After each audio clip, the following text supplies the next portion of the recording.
Hoje a nossa mensagem é sobre um novo coração. Nós estamos aí na série Conversão. E eu tive uma semana muito abençoada. Eu creio que Deus também abençoa a sua semana, mesmo que você tenha tido dificuldades, desafios. Ainda assim, eu tenho certeza que Deus abençoa sua semana, porque até mesmo os nossos desafios e dificuldades fazem parte da bênção. Porque é como se eu e você nós tivéssemos um personal trainer particular. E aí depois dos exercícios, digamos assim, a gente dissesse assim: acho que meus músculos, meus braços estão um pouco doloridos". E louvado seja o Senhor, porque sabe o que dizem, não é? Tem uma expressão nesse mundo, né, dos personal trainers, dos exercícios, no pain, no gain, que significa sem esforço, sem dor, quer dizer que não tem resultados. Então, se você está passando por dificuldades, ou seja, se você está sentindo dor, quando a gente sente dor nos músculos, isso nos diz que está havendo resultados. Os músculos estão crescendo. Assim também na nossa vida, na família, no lar, Deus ele quer que a gente experimente não as dores da morte, que vai haver, não é dores da morte no fim, mas as dores do crescimento, quem sabe as dores da morte do eu. E a gente vai começar hoje, eu quero que a gente volte a atenção para um texto que eu creio que é uma das declarações mais poderosas em todos os escritos do Espírito de Profecia. O propósito de Deus ao transmitir a mensagem do terceiro anjo ao mundo é preparar um povo para permanecer fiel a ele durante o juízo investigativo. Este é o propósito pelo qual mantemos, ou estabelecemos e mantemos, nossas editoras, nossas escolas, nossos sanatórios, restaurantes, salas de tratamento e fábricas de alimento. Esse é nosso propósito em levar adiante cada linha de trabalho na causa. É claro que aqui não foram mencionadas todas as instituições que Deus nos deu para nos preparar para a última hora, nesse último momento da história. Não está todas, não é uma lista completa, mas de todas as instituições que Deus nos deu, qual você acha que é a maior? Lembre-se, não foram mencionadas aqui todas as instituições que Deus nos deu. E outro ponto, sendo que o inimigo ele tem consciência de que essas instituições deveriam servir para preparar um povo, então obviamente ele ia tentar destruir, não é verdade? Vocês concordam comigo? E aí a gente vê, as nossas escolas foram atacadas? Sim. Nossas casas publicadoras foram atacadas? Com certeza. Nós não estamos imprimindo muitas vezes materiais de que nós precisamos nos nossos dias. Eu vejo às vezes artigos escritos em nosso meio falando sobre os acontecimentos, as coisas que estão havendo no mundo, esse Papa americano, por exemplo, e a conclusão que chegam é assim: olha, a gente não tem como saber nada sobre o que está acontecendo. Pode ser que o fato desse Papa ser americano signifique alguma coisa, mas pode ser também que não signifique nada. E uma vez eu vi um dos nossos principais evangelistas dizendo assim: a profecia não nos foi dada para nós sabermos o futuro. A profecia nos foi dada para que quando a gente olhar para a história, olhar para trás, a gente seja capaz de confirmar o que tinha sido dito. E veja, eu não estou duvidando da sinceridade de quem pensa assim. O que eu estou questionando aqui é o nosso entendimento a respeito das coisas. Eu acredito que talvez a maioria das pessoas, a maioria de nós, pode ser que aconteça com você. Olhe para os acontecimentos ao redor e pensa que não tem como a gente ter certeza, não tem como a gente saber se está assim, tão próximo. E, no entanto, a gente vê na Bíblia vários textos, diz assim, Romanos 13, e isto digo conhecendo o tempo, que já é hora de despertarmos do sono. Outro texto também, certamente o Senhor Deus não fará nada sem revelar o seu segredo aos seus servos, os profetas. E outro texto, eu vos digo antes que aconteça, para que quando acontecer, creiais. E a inspiração diz o seguinte, eu vou passar para frente, se não passar, vocês me avisem, tá? Uma citação. Deveremos esperar até que se cumpram as profecias do fim antes de dizermos alguma coisa a seu respeito? Que valor terão nossas palavras, então? Deveremos esperar até que os juízos de Deus caiam sobre o transgressor antes que lhe digamos como evitá-los? Onde está a nossa fé na palavra de Deus? Teremos que ver as coisas preditas se realizarem antes que acreditemos no que ele diz? Em raios claros e distintos, tem-nos vindo iluminação, luz, mostrando-nos que o grande dia do Senhor está perto, próximo, às portas. Leiamos e compreendamos antes de ser tarde demais. E agora eu pergunto, de todas as instituições estabelecidas por Deus, vocês sabem qual é a maior? Eu coloquei aqui uma imagem que representa. Isso é a imagem do quê? De uma família, do lar. Eu acredito que essa é a maior instituição do universo que Deus nos deu. Às vezes, quando a gente pergunta isso e tá ali com as pessoas, né, uma mensagem que as pessoas estão, elas respondem o sábado. E o sábado é mesmo uma instituição maravilhosa que Deus nos deu. É junto com a família, sabe por quê? Porque o sábado ele foi feito para o homem, para o lar, para nós. Então, no plano de Deus, o lar e o sábado, eles estão como se fossem indissoluvelmente ligados. Agora, se o lar é a maior instituição que Deus estabeleceu para nos preparar para o céu, para conhecer a Deus, para realizar o trabalho no mundo, então, que lugar que o inimigo desejaria atacar mais do que todos? Nosso lar. Olha que impressionante a próxima citação. Impressionante. A restauração e reerguimento da humanidade começam no lar. Então, se Deus quer restaurar a humanidade, onde que ele começa? No lar. E se Deus vai enobrecer, elevar, regenerar a humanidade, onde ele começa? Onde ele age? No lar. Agora, outro lado. E se o inimigo quiser destruir a humanidade? Para onde ele vai? Para o lar. E o texto continua assim. A obra dos pais é a base de toda outra obra. A sociedade compõe-se de famílias, não é verdade?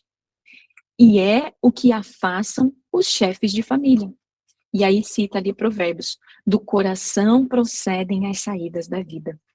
E aí termina essa frase aqui nesse ponto. E o coração da comunidade, da igreja e da nação é o lar. Então, como é que faz para destruir a comunidade? Destruindo o coração da comunidade, que é o lar. Como é que faz para destruir a igreja? Destruindo o coração da igreja, que é o lar. E como é que faz para destruir a nação? Destruindo o coração da nação, o lar. E termina o texto assim: a felicidade da sociedade, o êxito da igreja e a prosperidade da nação dependem das influências domésticas. Então, veja, o sucesso da igreja não depende do pastor, não depende do ancião. Não estou falando que não é importante, mas não depende. A prosperidade da nação não depende do presidente, do primeiro-ministro, do gabinete, dos políticos, não depende disso. O sucesso da igreja, a prosperidade da nação, do mundo, depende de uma instituição que foi estabelecida por Deus, o lar. Você percebe que se alguém quiser destruir sociedade, igreja, nação, tudo de uma vez, seja coisas seculares ou religiosas, não importa se o homem ele é ateu ou ele é adventista, se ele é budista ou se ele é batista, se ele é muçulmano, se ele é maçom, quer a pessoa vá à igreja ou não, basta atacar um alvo em comum, o lar. E agora você entende por que que há parece que tem um alvo na gente, na nossa família. Claro que sim. Agora veja essa outra citação. Uma família bem ordenada e bem disciplinada fala mais alto em favor do cristianismo do que todos os sermões que se possam pregar. Veja, então, ser uma família bem ordenada é o melhor sermão que você pode pregar. E quando o inimigo ele consegue destruir a família, ele impede que o melhor sermão do mundo esteja pregado. E lembra do que diz a Bíblia: e este evangelho do reino será pregado em todo o mundo para testemunho a todas as nações, e então virá o fim.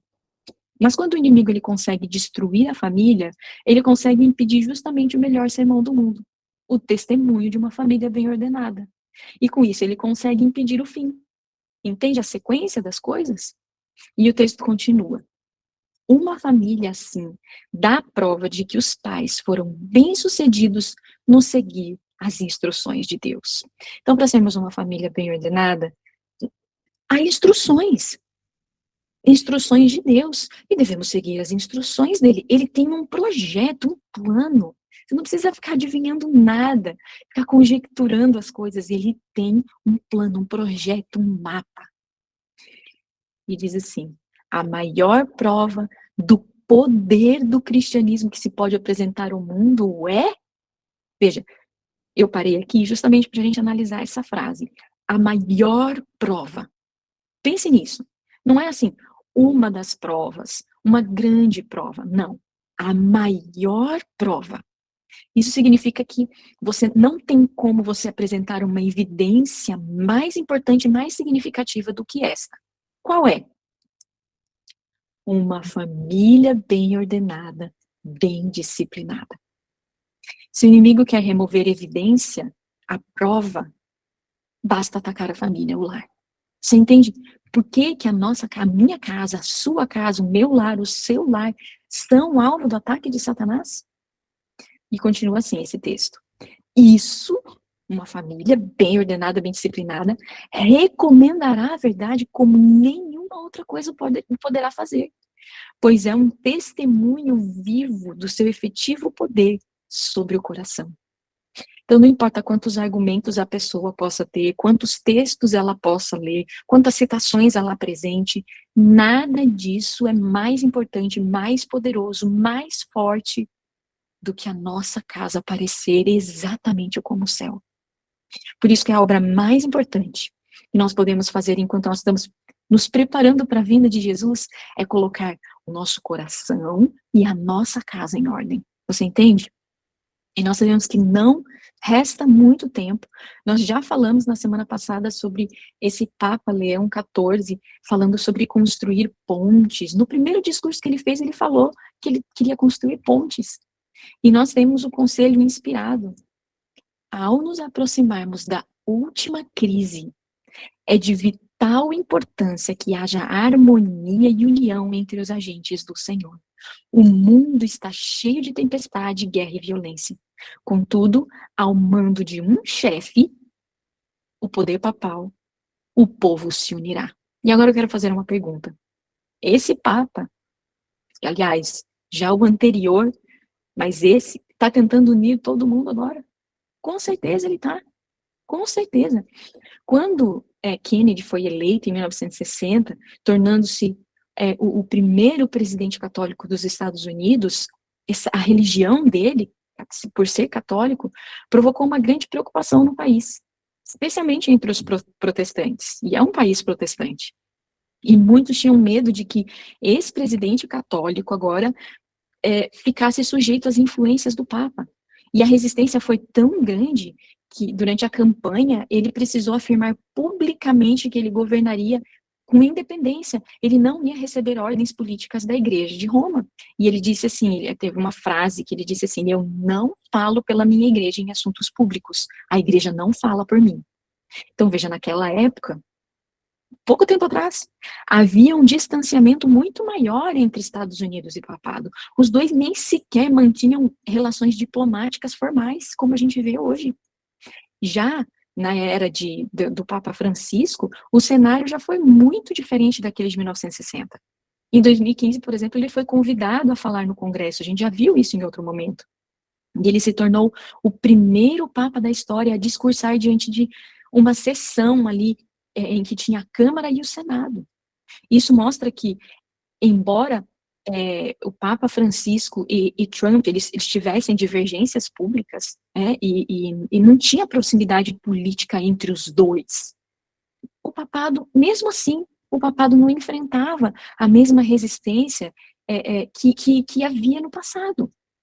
As portas institucionais, digamos assim, elas não se fecharam. As pontes diplomáticas entre Roma, papal e Washington permaneceram abertas. Agora, com a eleição desse Papa, Leão XIV, essa aproximação ela ganhou uma configuração que eu acredito ser inédita, porque a gente nunca viu isso. E potencialmente muito mais direta. Pela primeira vez, o líder da Igreja Católica nasceu nos Estados Unidos. E Trump comemorou essa eleição. Lembra que ele disse que era uma grande honra, a gente viu isso, era uma grande honra para o nosso país. E ele declarou que ele estava aguardando com expectativa o encontro com esse novo Papa. Veja essa matéria que eu coloquei aí. O Papa Leão, tá errado esse símbolo, mas é 14. O Papa Leão 14 se reúne como vice-presidente, J.D. Vance, enquanto conservadores americanos esperam por melhores relações. As conversas ocorreram num momento em que alguns setores da direita americana, que haviam entrado em conflito com o Papa Francisco, havia divergência, né, antecessor de Leão 14, agora buscam estreitar laços com o papado.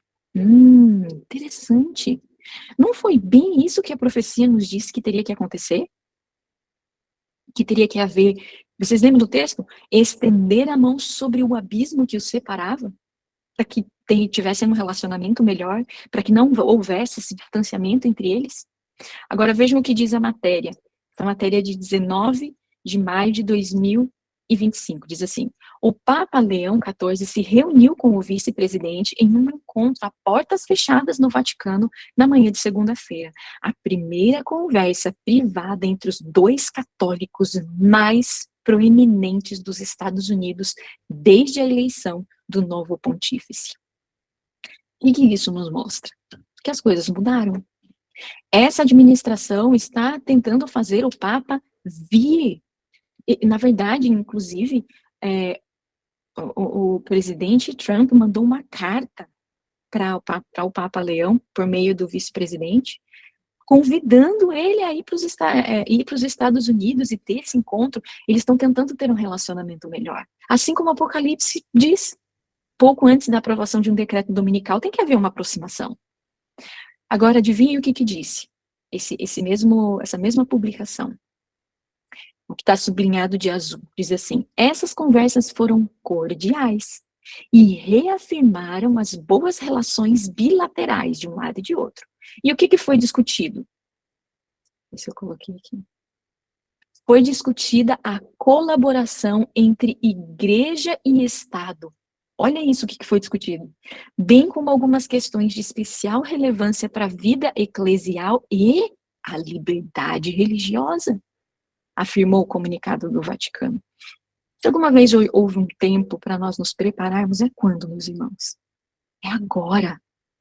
Hoje deve ser o nosso ponto de virada. É hoje que a gente precisa ganhar, ter um novo coração. E eu acredito que precisa ficar gravado na nossa mente. Não nos resta muito tempo. Nós estamos vivendo na última geração. E Deus está tentando deixar isso extremamente claro para nós. Falta muito pouco para a aprovação de um decreto dominical nacional. E é por isso que Deus está tentando abrir os nossos olhos antes que seja tarde demais. E enquanto ainda resta um pouco de tempo, a melhor coisa que nós devemos estar fazendo agora é aprender a andar em união com Jesus, ter um relacionamento com Jesus que seja próximo, constante. Constante. É colocar o nosso coração e o nosso lar em ordem. Essa é a melhor coisa que nós podemos fazer agora. Mas nós estamos numa geração que está mais interessada no Google, na internet, do que em Deus. Uma geração que está mais interessada em passar bastante tempo nas telas do que passar tempo num relacionamento com o nosso amoroso Salvador. Por que isso?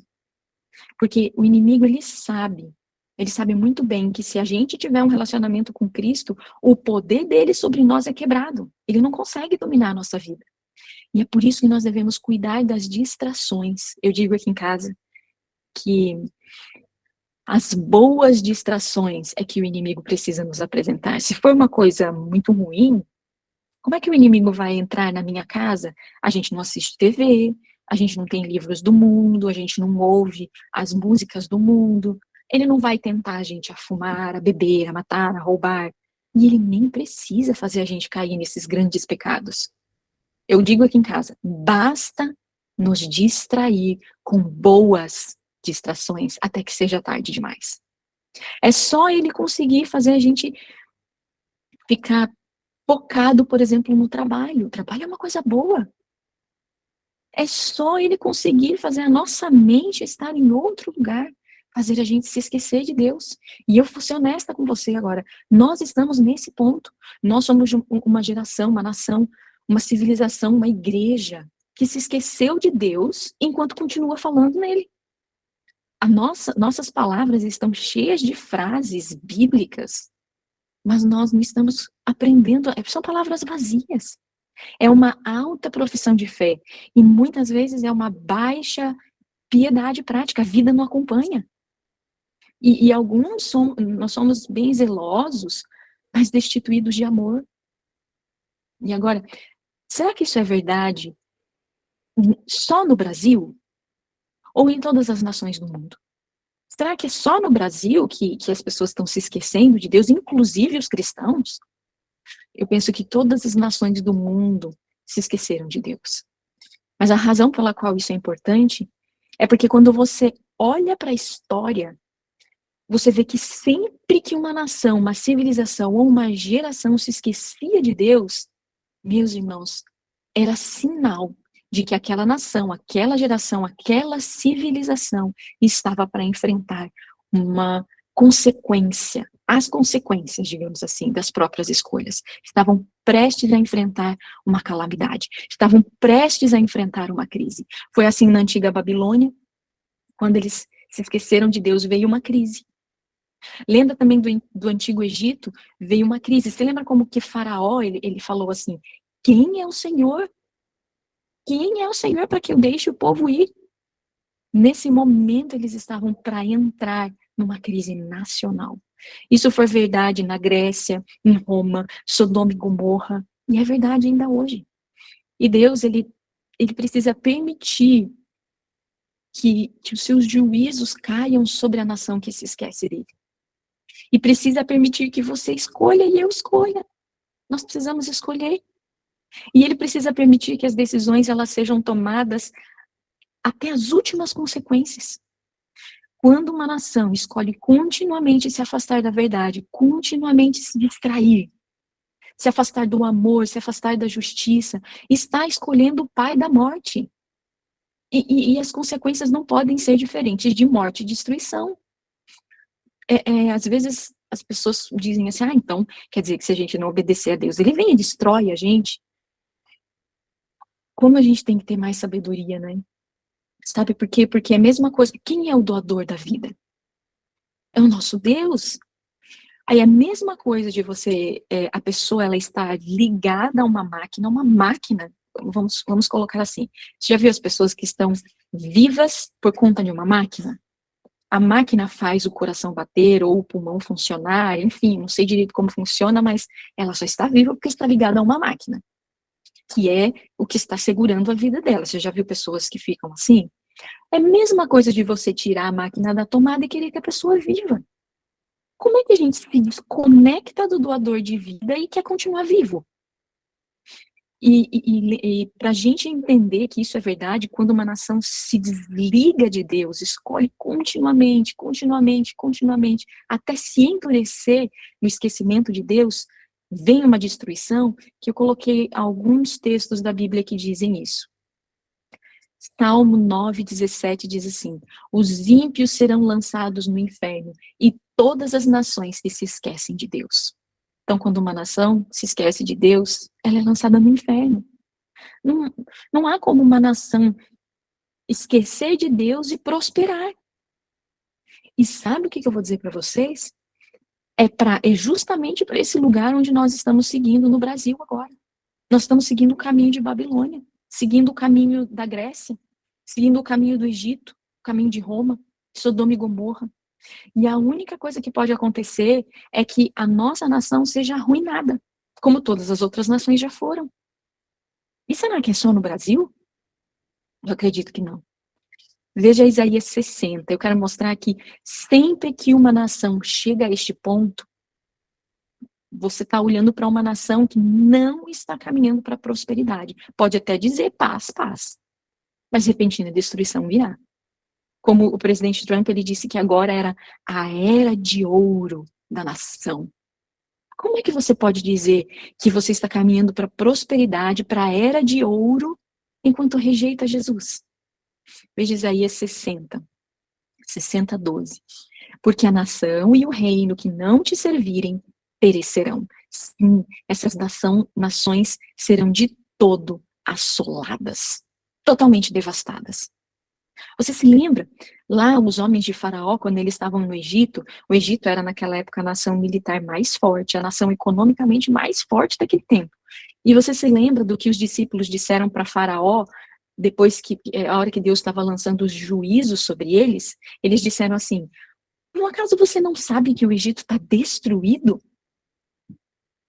E lembra que eles expulsaram o povo de Deus, porque eles reconheceram que não havia nada que eles pudessem fazer naquele momento, e expulsaram o povo de Deus, vão embora, porque senão a gente vai entrar em extinção aqui. Mas você sabia que esse juízo ainda pior está prestes a cair sobre os Estados Unidos, sobre as nações? Está prestes a cair sobre todas as nações do mundo. E é por isso que Deus ele está nos dizendo que nós precisamos nos preparar.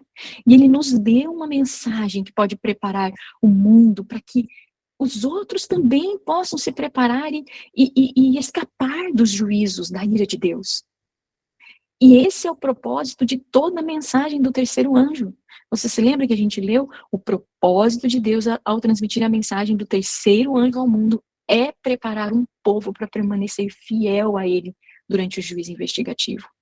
Mas não existe preparo a menos que nós experimentemos aquilo que nós estamos estudando, aquilo que a Bíblia chama de conversão. Nós já vimos em outras mensagens que é impossível realmente a gente conhecer a Jesus sem conversão. Vocês lembram do texto? Eu coloquei de novo aqui, mas só para a gente relembrar. Vocês lembram desse texto? Conhecer a Jesus requer uma mudança de coração. O que é mudança de coração? Conversão. E diz: nenhuma pessoa não convertida em seu estado natural de depravação ama Cristo. E o amor a Jesus é o primeiro resultado da conversão. Então, veja, nós sabemos que nós estamos vivendo em tempos incomuns. Nós sabemos que 2025 não foi um ano normal. E este ano de 2026 também. Nós estamos em um ponto de virada nas profecias. E nós reconhecemos agora que é impossível a gente conhecer a Deus sem conversão, sem uma mudança de coração. O que precisa acontecer em nós, se nós quisermos conhecer a Jesus como um amigo próximo, íntimo, constante, pessoal? Deve haver o quê? Uma mudança. E essa mudança é o que chamamos de ponto de virada. Essa mudança é o que chamamos de conversão. E nós viemos falando desde o começo sobre a conversão e falamos sobre 3 pontos principais: a importância da conversão, o que é conversão e como ser convertido e permanecer convertido. Vocês lembram disso? E qual é o outro nome para permanecer convertido? A gente também já falou um pouco sobre isso. Santificação. Porque não existe isso de uma vez convertido, sempre convertido. E veja onde que está o cerne da questão. E oração poderosa, a oração de Davi. Está falando aqui, se você for ler o contexto, é a oração de Davi. Como é evidente que os pecadores da casa não devem ser tratados com indiferença, mas que o Senhor os considera como comprados pelo seu sangue. Em toda casa onde não há convertidos, deve ser tarefa daqueles que conhecem o Senhor trabalhar com sabedoria por sua conversão. O Senhor certamente abençoará os esforços dos pais, pois em seu temor e amor, eles buscam salvar as almas de sua família. O Senhor Jesus está esperando para ser misericordioso. Oh, que a obra comece no coração. É impossível a gente se aproximar de Deus sem essa mudança, sem essa conversão. E nós devemos estar hoje trabalhando ou nos esforçando, cooperando justamente com essa obra, pela conversão uns dos outros dentro da nossa casa, do nosso lar. Nós não devemos nos contentar com um baixo padrão de piedade. A gente já falou isso em outros momentos, mas às vezes a gente diz assim: pelo menos o meu filho não fica saindo para a rua. Mas assiste filme, é viciado em videogame, dorme tarde, não ajuda em casa. Mas pelo menos ele vai à igreja. Mas continua com o mesmo tipo de comportamento. O coração dele está nas coisas do mundo. E nós acabamos enchendo a igreja de gente morna. E é por isso que a gente viu também outra mensagem. O Senhor não opera agora para trazer muitas pessoas para a verdade por causa dos membros da igreja que nunca foram convertidos. E dos que uma vez convertidos voltaram atrás, ou seja, não existe uma vez convertido sempre convertido. E aí que influência tiveram esses membros não consagrados sobre os novos convertidos? Que influência vai ter? Não tornariam sem efeito a mensagem dada por Deus, a qual o seu povo deve apresentar? Com certeza. Então, quais as duas coisas que nós precisamos? Conversão e santificação. E nós vimos o texto de Atos 3,19, arrependei-vos e convertei-vos. Olha, o convite de Deus. Para quê? Para que sejam apagados os vossos pecados e venham assim os tempos de refrigério pela presença do Senhor. E o que é o apagamento do pecado mesmo?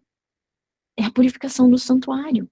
E a purificação do santuário é a primeira obra, desculpa, na verdade é uma pergunta, né? É a primeira obra que é feita no santuário ou é a última? É a primeira ou a última obra? O apagamento é a obra final. É a obra de encerramento lá no santuário celestial. Em que dia isso acontecia?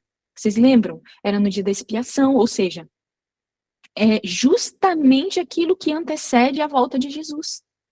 Quando Jesus entrou pela primeira vez no santuário em 31 depois de Cristo, ele começou a obra de perdoar os pecados. E a maioria dos cristãos pensa que quando alguém pede perdão a Deus, Deus apaga, cancela aquele pecado. Mas Deus não apaga o nosso pecado quando a gente pede perdão. Então, o que é que ele faz com os nossos pecados quando a gente pede perdão?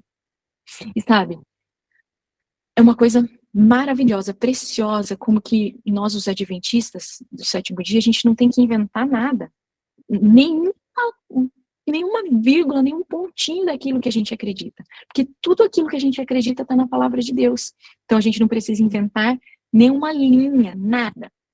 Todo o adventismo do sétimo dia é justamente a religião da Bíblia. E tudo que nós temos que fazer é olhar linha sobre linha, um pouco aqui, um pouco ali, preceito sobre preceito, porque a Bíblia se explica. Continua o texto dizendo assim: bem-aventurado aquele cuja transgressão é perdoada e cujo o pecado é coberto. Então veja, o que acontece quando os nossos pecados são perdoados? Eles não são apagados, eles são cobertos. Será que existe diferença entre cobrir o pecado e apagar o pecado? Com certeza. O pecado, ele é coberto no lugar santo. E o pecado é apagado no lugar santíssimo. E Jesus começa a sua obra quando ele cobre os nossos pecados. E ele termina a sua obra quando ele apaga os nossos pecados.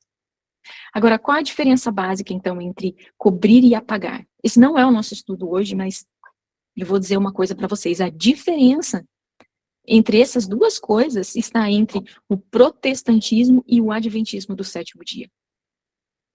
Entre apagar e cancelar, cobrir e apagar, cancelar os pecados. Essa é a diferença. Uma vez que a gente entender isso, a gente vai saber a diferença, o que é que significa ser um adventista do sétimo dia.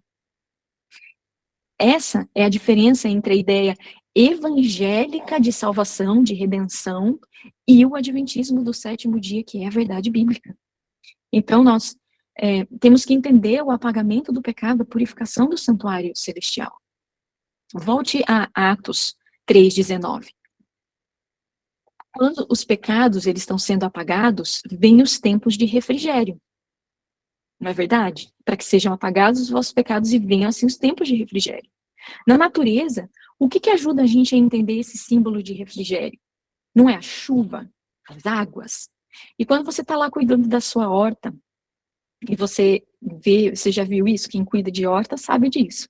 Você vê aquele alface assim, inclinadinho, murchinho, aquela couve meio murchinha, se inclinando, você sabe que a sua horta está precisando ser irrigada, está precisando de água, porque a água faz aquela plantinha, traz um refrigério para ela, faz ela reviver de novo, sabe? E a água na Bíblia é justamente usada como um símbolo para o Espírito Santo. E nós sabemos que existe um derramamento especial do Espírito Santo nos últimos dias, que é chamado de chuva serôdia. Então tem a chuva temporã, que são as primeiras chuvas, e depois a chuva tardia, ou a última chuva, que é a serôdia. E a chuva serôdia desce quando os pecados estão sendo apagados, cancelados. E assim como a Bíblia ensina isso, o espírito de profecia também ensina. Em Primeiros Escritos, na página 71, diz que o refrigério é a chuva serôdia. Então, a chuva serôdia, ela vem com o apagamento do pecado. E o que acontece depois da chuva serôdia? A chuva serôdia, ela justamente nos capacita para dar o alto clamor, para dar a mensagem a toda nação, tribo e língua e povo. E aí, adivinha o que acontece depois disso? A sequência do verso. E envie ele a Jesus Cristo, que já dantes foi pregado. Jesus vem. A Bíblia diz em Tiago 5,7 que Jesus está esperando. O lavrador está esperando o precioso fruto da terra até que receba a chuva temporã e a serôdia. Então Jesus está esperando isso. Para quê? Para que ele possa restaurar todas as coisas e possa retornar para nos buscar. Porque o texto continua dizendo assim: o qual convém que o céu contenha até os tempos da restauração de tudo. Em outras palavras, Jesus não pode vir uma segunda vez enquanto não houver a restauração de tudo. E a restauração começa onde? Existe uma profecia de Malaquias que a gente conhece muito bem, que diz que antes que venha o grande e terrível dia do Senhor, Deus enviaria Elias. E quando Elias viesse, o espírito de Elias viesse, o que é que ia fazer? Jesus também falou disso. E isso acontece justamente antes da vinda do Senhor. Diz que a obra dele é converter o coração dos pais aos filhos, dos filhos aos pais. Então, antes que venha o grande e terrível dia do Senhor, o que é que precisa ser restaurado? O nosso coração e o nosso lar. E por onde a restauração começa? Lembra que a gente leu isso? Deixa eu ver se eu coloquei de novo. A restauração e o reerguimento da humanidade começam no lar. Então, pelo que os pais devem estar trabalhando? Pelo que o nosso lar, nossa família deve estar trabalhando e buscando? Pela conversão. Estamos entendendo? Então, agora nós vemos com base em Atos 3 que existe um caminho a percorrer para que Jesus venha. Revise esses passos comigo. Jesus só pode vir quando todas as coisas forem restauradas. E as coisas só podem ser restauradas quando a chuva serôdia é derramada. E a chuva serôdia só pode ser derramada se os pecados forem apagados, cancelados. E os pecados só podem ser apagados quando houver arrependimento e conversão. Então, o que é que está realmente atrasando a vinda de Jesus? A falta de conversão. Sem conversão, os pecados, eles não podem ser apagados. Sem conversão, ninguém está preparado para o juízo dos vivos. Não há chuva serôdia, não há purificação do santuário, nenhum lar pode ser restaurado e Jesus não pode vir. A conversão é a chave. E Deus não pode trazer pessoas para a igreja, nem vamos nos esquecer disso, até que a conversão seja experimentada. Não uma obra temporária, casual, hoje sim, amanhã não, mas uma conversão que seja duradoura, que seja mantida, que permanece e que é confirmada e reafirmada a cada dia, em cada escolha. E às vezes nós olhamos para trás no tempo e a gente reconhece. Olha, eu me lembro de anos atrás, Deus me trouxe para a igreja e eu estava em chamas e acontecia isso e aquilo, e eu costumava isso e eu costumava aquilo. Sempre que você diz assim, eu estava em chamas, isso significa que você voltou atrás. Quando eu falo, eu costumava orar, eu costumava estudar, eu costumava andar alegre, eu costumava estar em paz, tudo isso está me dizendo que eu voltei atrás. E a resposta para mim não é condenação. Sabe qual é a resposta? Conversão. O que é conversão mesmo? Nós já vimos em outras mensagens, a gente está relembrando, fazendo um resumo. É uma junção de duas palavras, com e versão. E a gente viu que esse prefixo com, ele pode ter um sentido de intensificação, ou assim, de reforçar a ideia que está contida na palavra base. Embora, às vezes, essa função com, ela tenha um sentido de companhia, de coisas simultâneas, de reunião, mas, às vezes, ela quer intensificar. E a palavra versão, ou verso, significa virar, vocês lembram disso? Virar de maneira bem forte, porque o com faz essa palavra versão ser algo muito, uma função, assim, muito forte. Então é uma virada radical. Lembra que nós vimos isso? E nos 2 últimos domingos, nós estávamos estudando sobre justamente essas coisas. E eu espero que não tenha passado despercebido, porque eu não sei se eu expliquei expressamente isso, mas para alcançar um ponto de virada, adivinha o que tem que acontecer? A conversão. É a conversão que faz essa mudança, essa virada radical e total. Então, o ponto de virada é a conversão. O que aconteceu com Pedro, quando ele atingiu ali o seu ponto de virada, que a gente viu, foi que Pedro se converteu. Lembra quando a Bíblia diz em Ezequiel, diz assim, voltem, voltem, ó, gira, volta. Pois por que razão vocês vão morrer, casa de Israel? Veja, Deus, ele sempre nos convida, volte, mude. Deus quer que haja esse ponto de virada na nossa vida, em outras palavras, ele quer que haja um novo nascimento, ele quer um novo coração em nós. Ele quer que a gente experimente a conversão. E esse ponto de virada está conectado com uma profunda mudança. A gente viu que não pode ser somente algo por fora. Levítico 13:16 diz que a carne viva, quando muda para branca, é lepra. E a gente sabe que lepra é um símbolo do pecado. Então, a carne viva, quando muda, vira para uma carne branca, significa que ela está leprosa. Então, se isso é um símbolo do pecado, logo agora é preciso haver uma mudança dessa carne branca para viva mais uma vez. E a conversão é justamente uma mudança em mim. Que tipo de mudança? Olha o que a gente viu. E ele converterá, mudará o coração dos pais e dos filhos. Então, o trabalho de Elias era, na verdade, um trabalho, um ministério de conversão. Era para converter o pai, o marido, o homem, a esposa, a mãe, a mulher, a criança, o jovem. E nós temos que entender como essa virada, essa mudança acontece. E sabe, é muito comum a gente ficar um pouco confuso quanto à conversão. E às vezes a gente pensa que porque houve mudanças naquilo que nós comemos, vestimos, ouvimos, onde a gente mora, o que a gente assiste, isso que mostra que a gente foi convertido. Mas não é isso que é virada em mudança radical. Claro, uma pessoa verdadeiramente convertida vai ser um filho, uma filha obediente em todas as coisas, mas a mudança das coisas externas não é igual conversão. Não equivale à mesma coisa. Veja o que a Bíblia diz e vocês entenderão melhor o que eu estou querendo dizer. 1 Samuel 21, começa dizendo assim: E Davi levantou-se e fugiu aquele dia de diante de Saul. Teve medo. Vocês vão perceber que ele teve medo. E ele foi a Aques, rei de Gate, que eram filisteus. Porém, os criados de Aques lhe disseram: Não é este Davi, o rei da terra? Não se cantava deste nas danças, dizendo: Saul feriu os seus milhares, porém Davi os seus 10 milhares? Então veja, o rei dos filisteus reconheceu Davi. Davi havia matado o campeão deles, vocês lembram disso? Golias? E Davi considerou estas palavras no seu ânimo e temeu muito diante de Aques, rei de Gate. Ele ficou com muito medo.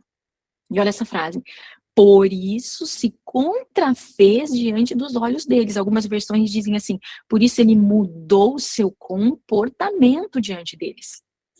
E continua dizendo: e fez-se como doido entre as suas mãos, e esgravatava nas portas de entrada, e deixava correr a saliva pela barba. Então disse Aques aos seus criados: vocês aí estão vendo muito bem que esse homem está louco, por que vocês trouxeram esse homem para mim? Veja, Davi mudou o seu comportamento, mas ele estava louco? Não, ele estava apenas atuando, era uma fachada, era uma máscara externa. Vocês sabiam que é possível, como cristãos, como adventistas do sétimo dia, ou qualquer outra religião que professa ser cristã, é possível mudar comportamento, mas não ser convertido? É possível atuar como se fosse um ator numa peça de teatro. onde, por exemplo, um marido age como se fosse fiel, mas em particular ele está fazendo outra coisa. Uma esposa que age como se fosse fiel e verdadeira a Deus, mas em particular ela está assistindo coisas que não deveria. Onde um filho, uma filha parecem espirituais e cristãos, mas é tudo mentira. A inspiração diz que no tempo de Cristo, lá na nação judaica, eles eram como atores em uma peça. Mas atuar em uma peça não é conversão. A mera mudança externa de comportamento não é conversão. O comportamento fica do lado de fora, mas a conversão que precisamos é algo que deve alcançar do lado de dentro. E nada do que possamos fazer pode mudar isso. E Davi mudou o seu comportamento diante das pessoas. Em outras palavras, ele fez isso publicamente, mas era um fingimento. Davi não estava realmente louco, ele estava fingindo isso em público.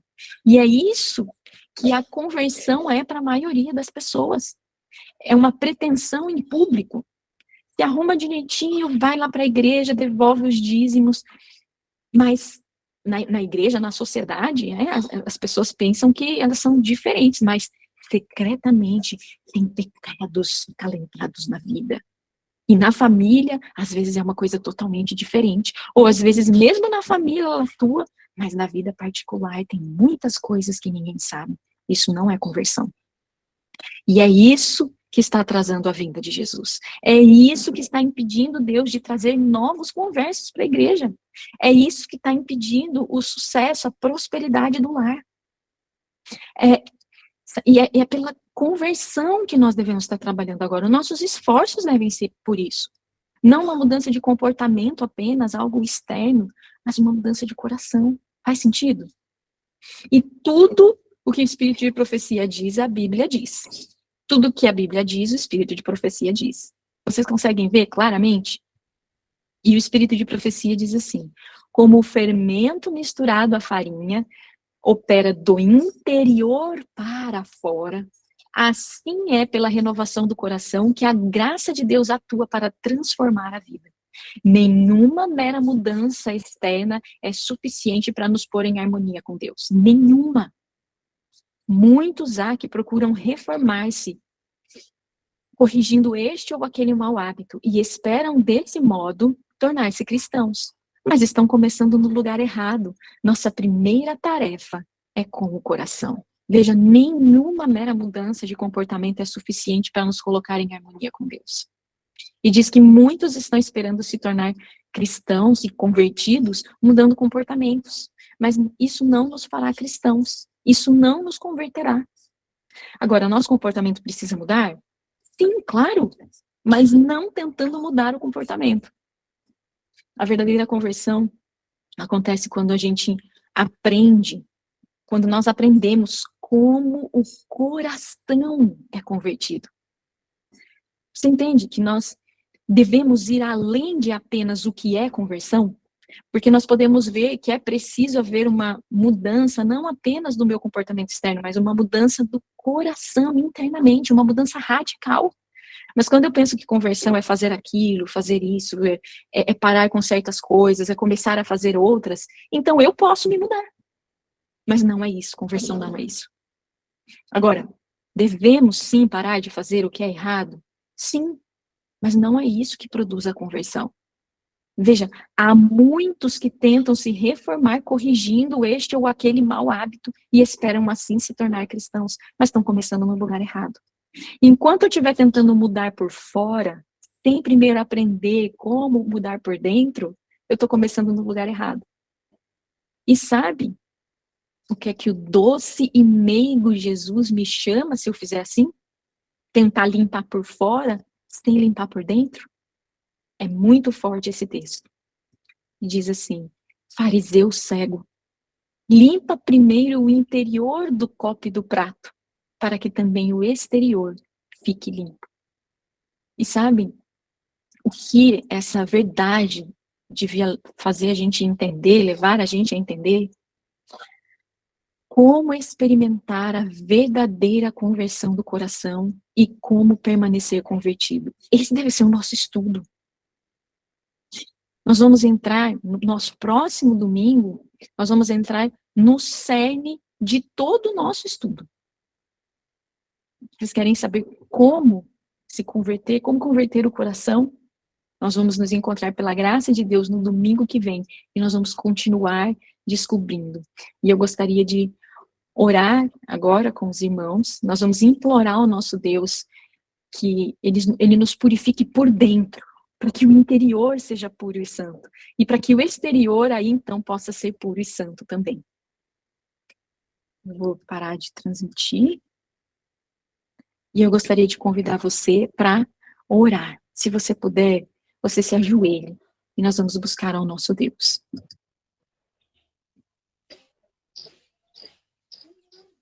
Oremos.